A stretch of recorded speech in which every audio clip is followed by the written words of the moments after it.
அன்பை கொண்டாட நாளொன்று போதுமா? கொண்ட அன்பை ஒரு நாளில் கொண்டாடி தீர்த்திட இயலுமா?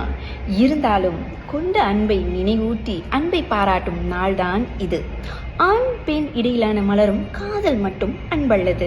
பெற்றோர்கள் பிள்ளைகள் மீது, பிள்ளைகள் பெற்றோர்கள் மீது, அண்ணன் தம்பி அக்காள் தங்கை சித்தப்பா சித்தி அத்தை மாமா நண்பன் தோழி என அனைத்து உறவுகளுக்குமே அடிப்படையாக விளங்குவது அன்புதான்.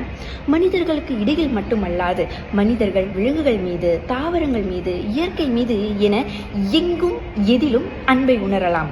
அவ்வகையில் நான் இந்த அளவுக்கு அன்பை கொடுத்துள்ளேன், ஆதலால் எனக்கு அதிக அளவுக்கு அன்பு கிடைத்திடல் வேண்டும் அல்லது அதைவிட அதிகமான அளவில் அன்பு கிடைத்திடல் வேண்டும் என எதிர்பார்ப்பது அன்பல்லது. எதிர்பார்ப்பின் இருப்பின் அன்பு வளராது, மடிந்துவிடும். கொடுப்பதில் தானே பேரின்பம், பெறுவதிலா? எனவே எந்த ஒரு எதிர்பார்ப்பும் இன்றி தூய அன்பினை கொடுத்து பாருங்கள். அதில் எத்துணை இன்பம் உள்ளது என்பதை உணர்வீர்கள்.